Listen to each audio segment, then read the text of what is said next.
Good evening. So I started with a little bit of silence. I'm sure that some of you checked your sound settings. Some of you probably wondered what was going on. Some of you probably thought that I wasn't paying attention. Tonight, as we wrap up this series, I'm going to talk about communication. Now, I only took a couple seconds. I didn't actually count because it seems so much longer on the internet. And plus, if I go too long, then you're going to turn it off and try again. But it's so vital to every single relationship, communication. And when you're silent like that, it brings up so many more questions. It's one of the tricks of certain lawyers and things like that, which in court, and where they'll be silent, or a police officer will be silent in front of a witness or in front of a suspect, and in silence we get so uncomfortable, we start talking and you start to admit things and things like that. And in our personal relationships, we forget how important it is. And so throughout this series, we've talked about love, and that's the point of the series. What is love? And tonight, call me maybe, because I'm nothing if not on the cusp of pop culture references from several years ago. But I want to talk about that, about communication, about how important it is to every single aspect. And if you've noticed, if you've paid attention each of the weeks, it's come up off and on through respect, through trust, through attraction, through all of these different things. Because no matter what the relationship is, if it's a family relationship, you have to have communication. That's a hard one because parents, they know what's best for you, and they've gone through it, and they feel this experience. But on the same token, you know what's best for you, and you're living your life, and it's different than theirs. And so when you talk, sometimes each of you are talking not to each other, but at each other. And it becomes very much like, listen, I'm right, and I'm going to tell you why I'm right. And then the other side saying, hey, you know, I'm right, I know this, and et cetera, et cetera, et cetera. With friendships, it's kind of different because you're more accepting sometimes, but it's still kind of the same thing. You go into every conversation, to every relationship with this feeling that your point of view is right. You may not tell people that, you may not act like it all the time, but we all have that feeling. All you have to do is watch any political debate ever, and you'll see that everybody always thinks they're right. It's just kind of how we're put together, and that goes into communication. Even if we're kind with it, we still have this feeling sometimes of, you know, eventually you're going to come around to my point of view. And that's not what it's supposed to be, and that's not how this was set up. One of the things that we're going to talk about is just how important it is to talk. If you have a best friend, if you have somebody you're really close to, a boyfriend, girlfriend, whoever it is that you're really close to, when something good happens in your life, you want to talk to them because you love them, because you want to tell them about it. When something bad happens in your life, you want to talk to them. And then vice versa, like when they have something good, you want to hear from them. When they don't, you want to hear from them. You want to help. You want to be there. And that's, again, all part of communication. I want to start with, as I talk about how important it is and how it works and why we should do it, James chapter 1, verses 19 through 27. Understand this, my dear brothers and sisters. You must all be quick to listen, slow to speak, and slow to get angry. Human anger does not produce the righteousness God desires. So get rid of all the filth and evil of your lives and humbly accept the word God has planted in your hearts, for it has the power to save your souls. This paragraph essentially gives us the key to how to communicate.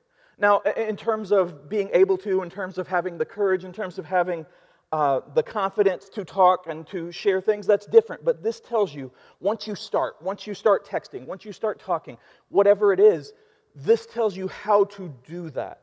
And by that I mean, it says very clearly, be quick to listen. Anybody that talks to you, it doesn't matter if you agree with them, it doesn't matter if you're ever going to agree with them, it doesn't matter whatever. Be quick to listen. Find out what they're saying first, why they're saying it, what their point is. And maybe you're going to super disagree with them. Maybe they're super wrong. Maybe it's something that just is completely wrong and bad. Then you know to walk away, but you've listened. If you get on Facebook, and I know that that's more for older people now, but if you get on Instagram, if you get on Twitter or anything else, social media related, internet related, Reddit, what you'll see is somebody post a comment, and then a bunch of people start commenting without reading the comment. You will see like, hey, this is what I think, or this is what, and I just wanted to share that. Or, hey, you know, if this is happening, then let me know, blah, blah, blah. And you'll see people respond as if they didn't even read that first comment, just going so hard against them. Because we have, again, that feeling, and it breaks into our communication. Again, I'm going to go back to the parents and kids one real quick, because that's kind of the one that you're going to deal with the most. For parents, Those of you that are watching, if you're truly honest, you'll say that when you were young, you had issues communicating with your parents. And maybe you still do. And it's like, yeah, they just didn't understand. And every single one of us grows up saying, I'm going to be different. I'm going to be different. And then, maybe you are, maybe you're not, maybe different wasn't what it should have been. And it's like, hey, I realized my parents did a really good job, whatever. We go into these with younger people that we know more than. And we sometimes get so caught up in the fact that we know what's coming, that we see what's coming. I'm not a parent, but I can see when I talk to kids, when I counsel, when I talk to just adults, I can see what certain decisions will do because I've seen it before, or I've heard it before, or I've lived through it before. And it's so hard. It's so hard to watch someone go to make a mistake. And I would imagine it's infinitely harder when it's your kid, when it's someone that you've raised. And so we go into those situations just ready to prove our point.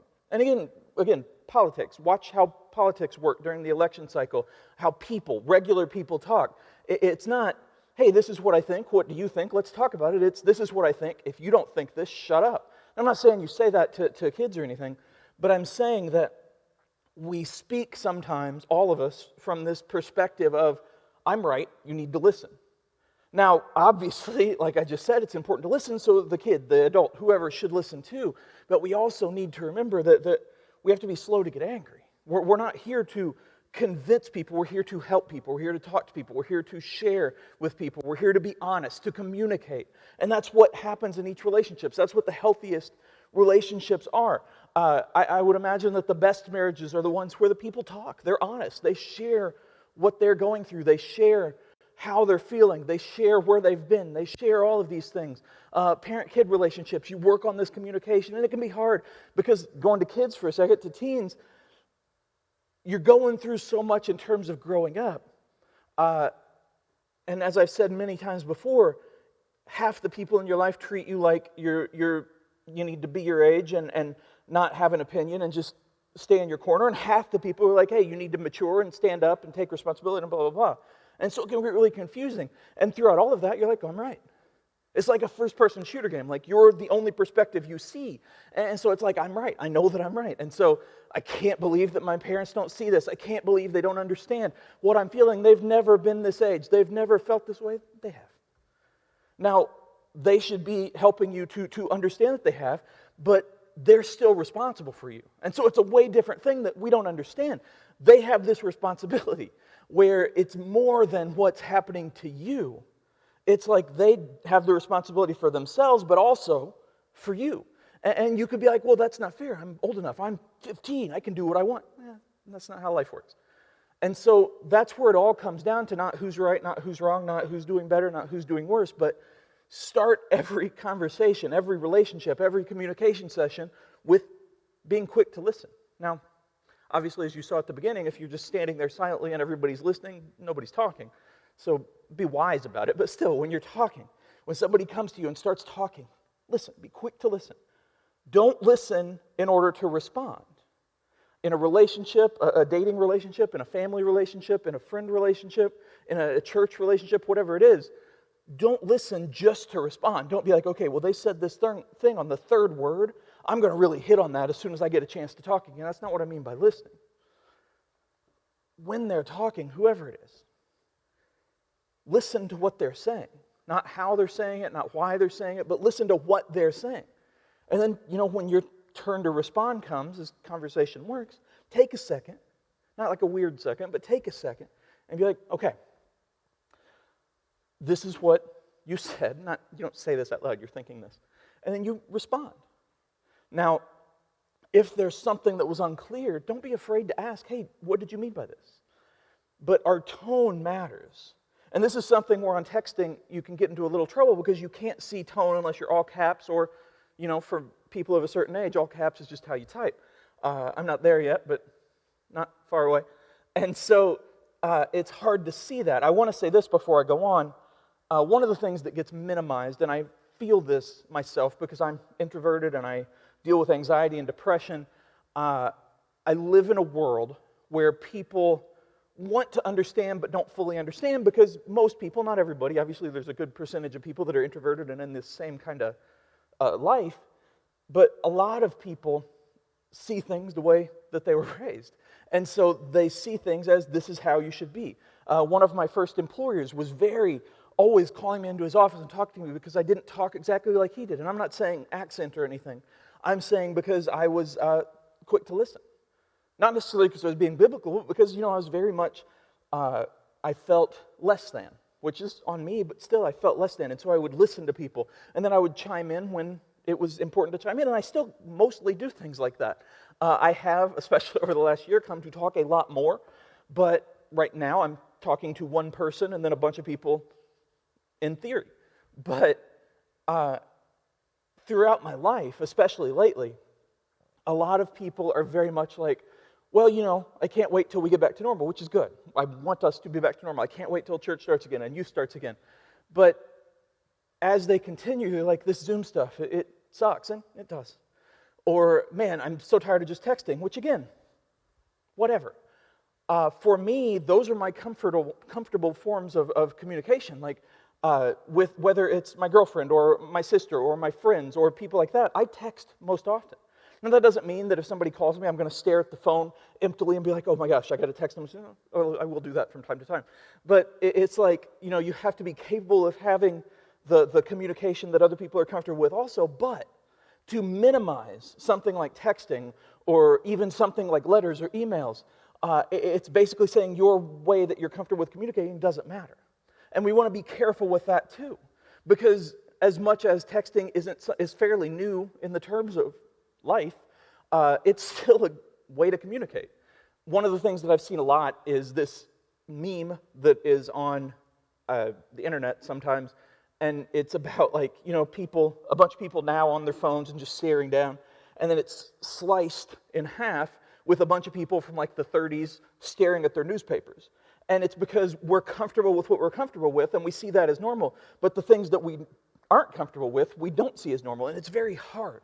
And all of these things go into listening. All of these things go into listening. That doesn't mean you have to change what you're comfortable with in terms of communicating in order to hit with somebody. It just means you have to talk to them, and you have to listen, and you have to be there. And then it goes to be slow to anger. It's so easy to find someone's button, even if you don't mean to. And maybe you've had a bad day, or maybe you've had a bad week, or maybe everything kind of sucks right now.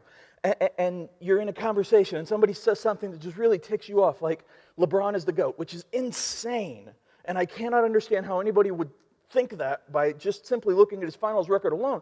But it's very easy to let that just set you off because maybe you didn't sleep well, or maybe your dog didn't eat well, or maybe things that happen to people that aren't me happened. And so you have this feeling of just blowing up. That is not how communication works. That doesn't mean you're never going to blow up. It doesn't mean you're never going to get angry. It doesn't mean you're never going to have to apologize. But after you listen, don't react right away with that anger. Again, talk, ask, because as it says, our anger does nothing. All it does is tick other people off. And so you get into situations where, say, your mom or dad's boss is just having an awful day and he or she yells at them. And then so they yell at their friend, or they yell at each other, or they yell at you, and then you yell at your sibling, or you yell at your friend. Because when we get yelled at, it sucks and it hurts. And it falls down, and the communication just falls apart. Because anger does nothing. That doesn't mean never get mad at things. It doesn't mean don't have righteous anger. It means we don't do that at people. At things, yes. At the way people act sometimes, yes. But we treat everyone better than that, with respect, by listening, by being slow to get angry, by being slow to speak, by giving our opinion, not hiding what you believe, but doing it in a gentle way. All you have to do is look through the Gospels, through how Jesus lived his life. And each of his relationships, he was very honest as you could be. He never lied. And more than that, he would tell people just straight into their hearts. I use this example a lot because it's one of my favorite passages, but the woman at the well. She was guilty of adultery, and he told her that. But he didn't keep beating her over the head with it, and he didn't start with it, and he didn't keep going and going and going until she felt shame, until she cried. He just said it, and then he moved on. Because he cared about her. He cared about the conversation they were having. He knew that relationship is what mattered, not him being right. And if anybody in the history of time could just walk around being right all the time. It's him because he was. How we treat people matters. Now you're like, well, how does this tie in with communication? How does this help me? All of it works together. In week 1, we talked about respect. And we talked about the fact that regardless of what other people deserve, we have to live our lives in a respectful way. Again, speaking up against what's wrong and not allowing people to get away with whatever, but still being kind, being respectful, being gentle, being honest. And that goes into communication and how we treat people, how we see people. Attraction and having things in common and having the list and all of these things. I talked about the ladder and little Robbie and Tara and their first date and everything else. You have to have those conversations. Because if something affects you or something bothers you or something's important to you, nobody else is going to know if you don't share that. Now, that doesn't mean you have to walk around and tell everybody everything, but have people in your life, your family, your closest friends, whoever you love that loves you, that you trust, that you can talk to, that you can share things with, and be honest. Does that mean that if you're honest and you do everything right, that everybody else is and you're never going to have any arguments again? No, it does not. Because again, you look at Jesus. He did everything right. Yet the Pharisees hated him. Judas betrayed him. Peter lied about him. All the disciples ran away from him. All of these things happened. There were people that would not listen to him regardless of how kind he was, and that's going to happen sometimes. But we can only help how we react. We have to do our best. Now, is that fair? No. Life's not fair. We do our best. Doesn't mean you let people walk all over you. It doesn't mean you allow people to abuse you. It doesn't mean you allow people to hate you. It means that you do your best. Next part of the scripture. But don't just listen to God's word. You must do what it says. Otherwise, you are only fooling yourselves. For if you listen to the word and don't obey, it is like glancing at your face in the mirror. You see yourself and walk away and forget what you look like. But if you look carefully into the perfect law that sets you free, and if you do what it says and don't forget what you heard, then God will bless you for doing it. So I wish that I could look in the mirror and forget what I saw, but that's another story. What this says is obviously to our faith. If you read the Bible, you go to church, you pay attention to me or Tim or Julie or Dwayne or Ann or whoever talks, and then you just go and do whatever, and you treat people like garbage and you don't care and you're mean or cruel or whatever, then what's it doing? And that's what James is saying here. He's like, hey, if you know the laws, if you know the rules and you don't follow it, you might as well not know them. That's one of the things, and not the only, but that's one of the things that people say about Christians in the world. They will see someone just treat or post or say awful things, and then they will say, why would I go to church? A couple weeks ago, I talked about Jesus talking about lukewarm and how he wants people to make a choice. It doesn't mean that he wants people to choose against him. But if you at least pick a side, then you have the opportunity to change, the opportunity to grow, the opportunity to see a better way. And so this is kind of saying a similar thing. If you know what's right and you don't do it, that's worse than pretty much anything else. Now, obviously, like I said, that goes with faith. It goes with our Christian faith. If you know what the Bible says, or you know what the right thing is, or you know you're supposed to do this, or you shouldn't do that, do better with that. But it also goes into, like I said, communication, friendship, relationship, family relationship. If you know that what you're going to say is just going to tear down someone. Now, I'm not saying you have something you have to tell them, and it's something that you're not saying it in a mean way, but it's something that you have to share for their well-being or for someone else's well-being, and you know that if you tell them it's going to hurt them. That's not what I'm saying. I'm saying if you're like, I am just going to slam this person. I saw what they posted, or I saw what they texted, or I saw what they heard, what they said, and it's like I'm just going to make them feel like garbage.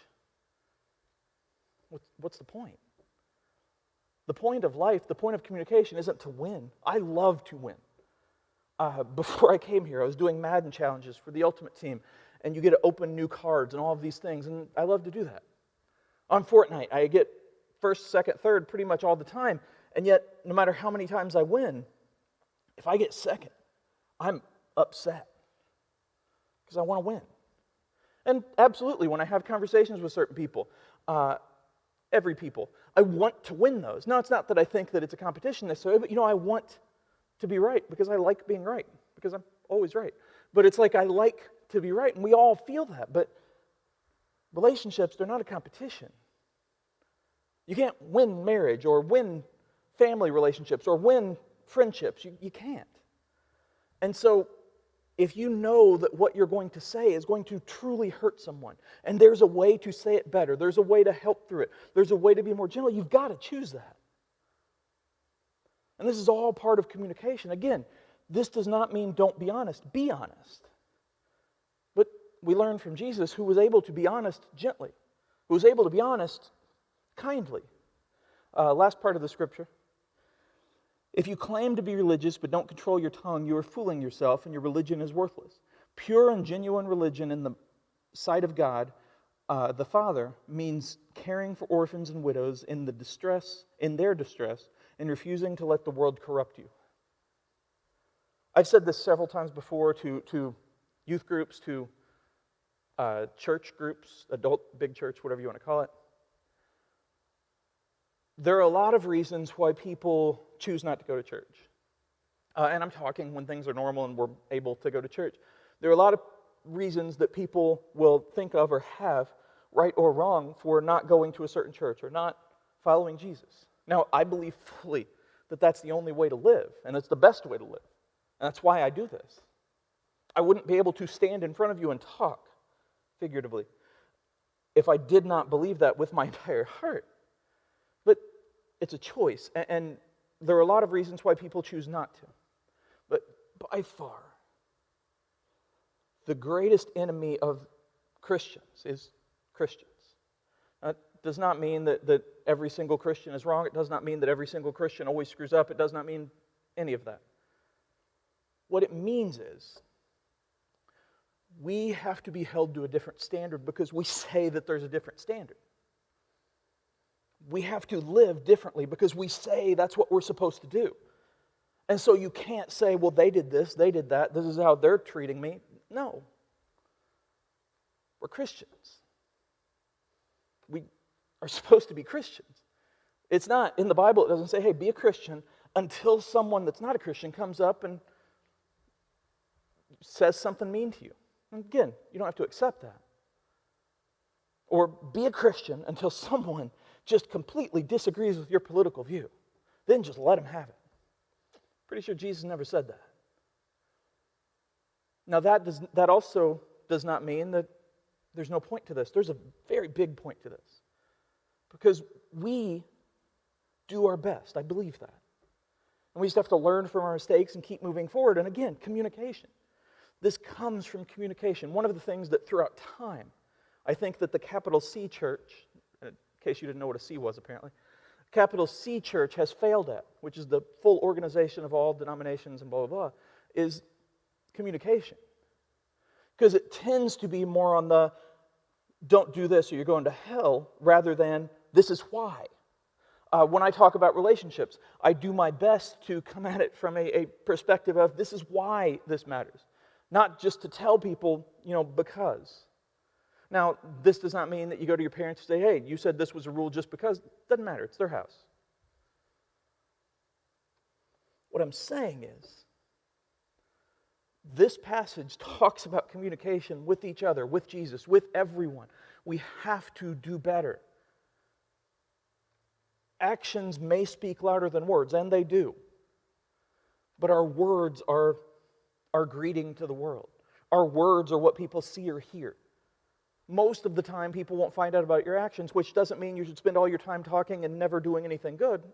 Opposite.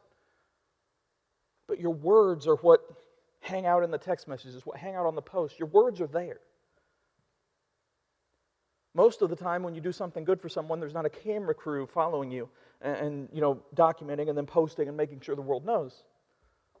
It's kind of the point. So how you speak to people, it matters. Why you speak to people matters. In each level of relationship, regardless of what kind, communication is always going to be the key. Respect and trust and attraction and love, all of these things go into this, but communication is how you get this across. And none of us are perfect at it. We have to work at it. We have to get better. We have to talk. We have to share. We have to be honest. You have to have people in your life that you trust, that you love. Last scripture. This is Matthew 7:12. Do to others whatever you would like them to do to you. This is the essence of all that is taught in the law and the prophets. I probably, among a couple others, have shared this scripture more than any other. Love God, love others absolutely is number one. I've probably read Psalm 23 a ton, John 3:16 and 3:17 a ton. But this one, sometimes I tack on to the end of almost every message. And that's because it's so universal in what it means. On the surface, do to others what you would like them to do to you. It's Jesus saying, hey, treat people better. Treat them like I would treat them. Treat them with kindness. Treat them with respect. But it also means if you would want someone to talk to you about something, talk to them about that same thing. If you would be uncomfortable in a certain setting talking, if you would rather things be handled differently, then understand that they may too. Now, most of these things we find out by talking, by sharing, and then you learn and you grow and you forgive and you move forward. But you treat people like you would want to be treated, and you talk to people like you would want to be treated. If it ticks you off when someone acts like they know everything, then don't go do that to somebody else. If it just upsets you more than anything, when someone will not listen or will not stop to let you say something, then don't do that to other people. It's very simple and it's very hard. There is a book series that's being turned into a movie starring Tom Holland, the only Spider-Man ever. And Andrew Garfield was okay. That's all that I'm going to go. And it's called Chaos Walking. I saw the trailers and I love Tom Holland, and so I was like, I want to see this. It looks kind of neat. And so I started reading the books. And I'm not going on a completely different passage here. I know what I'm doing, kind of. And so I started reading the books. And within like a week, I'm through 1.5 of the books. And the general concept, and I'll try to be spoiler-free here, although I haven't seen the movie. I guess I've read the book, as I just said. But the general concept is they're on a different planet or a future Earth or something. Figure that out yourself. And all of the thoughts of every man can be seen. Not just heard, you can hear the words too, but whatever they're thinking, they can see, and each one can see each other. And there's so many problems. Because so often someone will say something, but in their thought bubble that actually appears above their heads, it's something different. And that's how life is. We've all been there. We've all been upset and tried to be kind. We've all felt good and tried to be mean. Like, it happens. But that construct is so interesting to me. Because of my different issues with relating to people sometimes and feeling love, often I have wished that I could read people's minds. Often I have read comments and been glad that I can't read people's minds. But that construct, imagine that. Treat other people like they can see your thoughts. Again, that doesn't mean that everyone needs to know everything about you and everything that you're thinking, but just remember that. How you treat people is very obvious. Treat them like you would want to be treated. Speak to them like you would want to be treated. Each step, as I said, along the line of every relationship, each level that you go up, communication is important. When you become friends with someone, you have to talk to them. Whatever you guys want to talk about, whenever, whatever.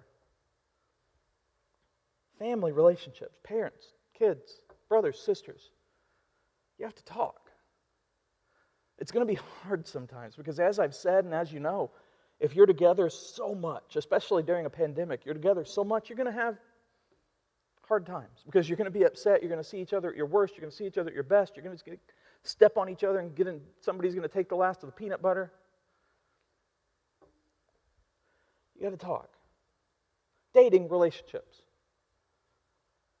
You have to talk. You have to share. You have to be honest. You have to listen. And the most important relationship you will ever have, Jesus. Spoiler. We have to talk to him. When you need help, ask for it. When you need to talk about something, share it. Because prayer, it feels like a one-way street because we don't necessarily hear Him coming back to us, but it comes back in different ways. There are absolutely people that can hear His voice. I actually have before. I'm not saying I'm a prophet or anything. I'm just saying I've had that experience before. Most of the time, though, it'll come through what someone that loves you say, or through a song, or through a book, or through a church service, something else. We have to be willing to listen there too. You see, prayer is not just listing a list of things that you want and things that you need to do and things that should be better. It's taking time to listen. It's being honest. And if you can't be honest there, where are you going to be honest? And if you start there, your relationship with Jesus, with communicating there, and treat Him like a best friend, where it's like everything that good happens, you talk to Him. Everything that bad happens, you talk to Him. Listen, care, share.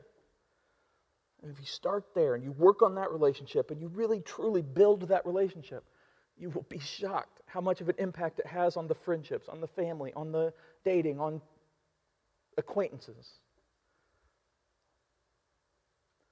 Because that is the centerpiece of our lives. And everything else matters too.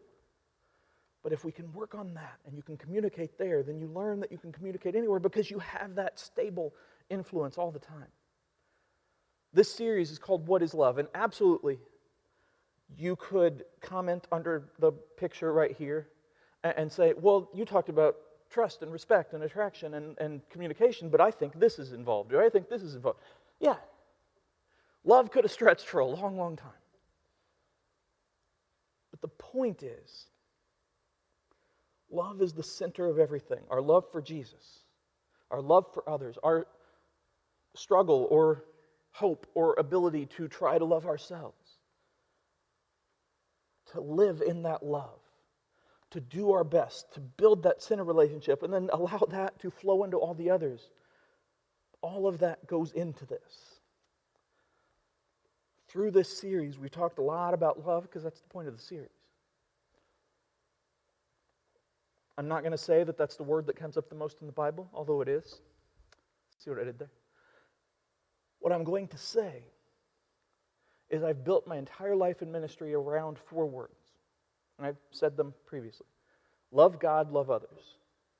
That is the centerpiece, the key to all of this. Treating other people like you want to be treated, that's loving others.